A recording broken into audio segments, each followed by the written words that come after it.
राजा जनक ने नरक को खाली कर दिया था एक घड़ी के सुमरण से, एक घड़ी के सुमरण से।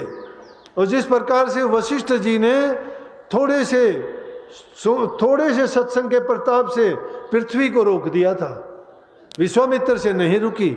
सारी जिंदगी का तप दे दिया, विश्वामित्र पृथ्वी को नहीं रोक सका।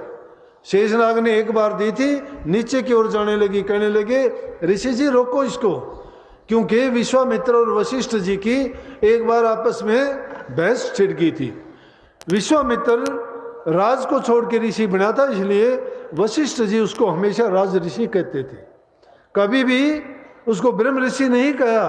और इस बात के लिए उन्होंने इतनी दुश्मनी पाल ली कि जहां भी वशिष्ठ जी का अनिष्ट उससे होता उतना ही अनिष्ट करता। एक बार दोनों में ठनकी, वशिष्ठ जी सत्संग करते थे और विश्वामित्र जी अपने तप के बल का अभिमान लिए बैठे थे। कहने लगे हमारा फैसला कैसे हो। ब्रह्मा जी के पास गए, विष्णु के पास गए, शंकर जी के पास गए, सब ने सोचा कि हमारे से इनका फैसला नहीं होगा, इनकी गुत्थी बहुत उलझी हुई है। उन्होंने तो किसी न किसी तरह से उनको वहाँ से भेज के और कह दिया कि भाई इसका फैसला तो शेषनाग जी कर सकते हैं। अब शेषनाग के पास गए तो उन्होंने युक्ति निकाल ली, कहने लगे भाई फैसला तो कर दूंगा लेकिन मुझे फुर्सत ही नहीं है, मैं पृथ्वी को उठाए हूँ और जब तक पृथ्वी मेरे ऊपर है तो मैं तुम्हारी बात का फैसला नहीं कर सकता। बोला कि पृथ्वी को तुम रोको थोड़ी देर, मैं तुम्हारा फैसला कर देता हूँ। बोला कि पहले कौन रोकेगा।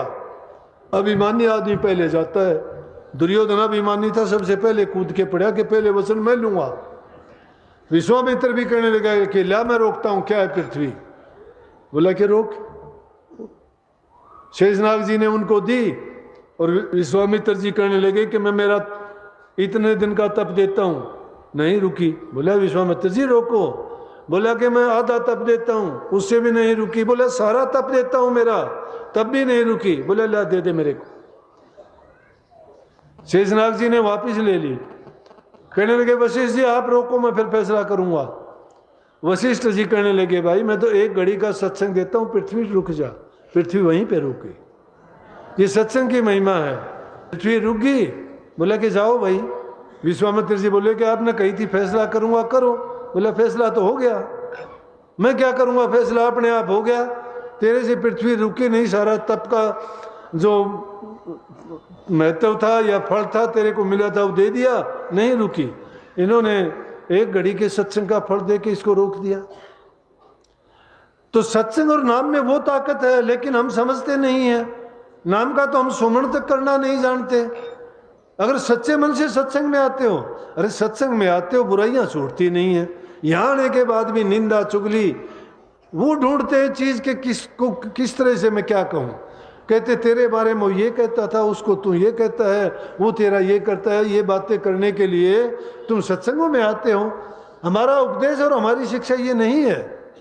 हम तो ये शिक्षा देते हैं कि जीवो और जीने दो, सुख दो किसी को दे सकते हो तो, नहीं तो अपने कर्म का फल तुम पाओगे।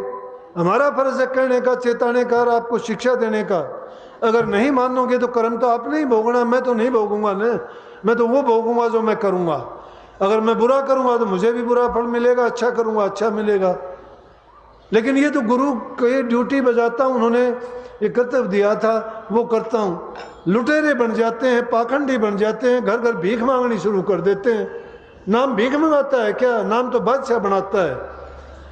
वो तो मन पर अंकुश लगाता है। गृहस्थी का टुकड़ा नोरनो आंगल दांत, भजन करे तो उभरे ना तो पाड़े हाथ। लोगों के घरों में जाके तुम उनसे मांग मांग के खाते हो, उनसे लेके आते हो, अपना उल्लू सीधा करते हो।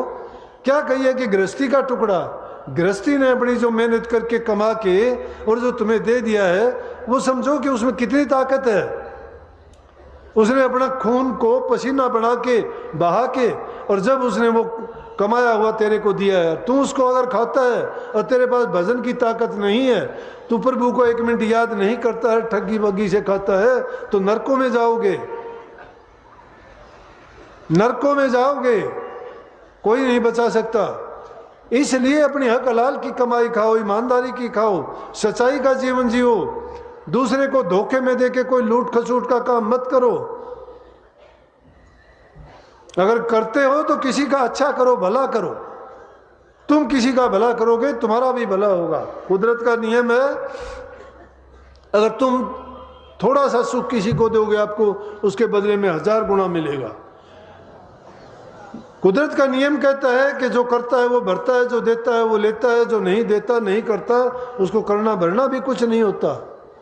इसलिए बुरे कर्म करने से बचो, अच्छे करने के रास्ते पर चलो और सारे काम छोड़ के भी प्रभु के नाम का सुमरण किया करो।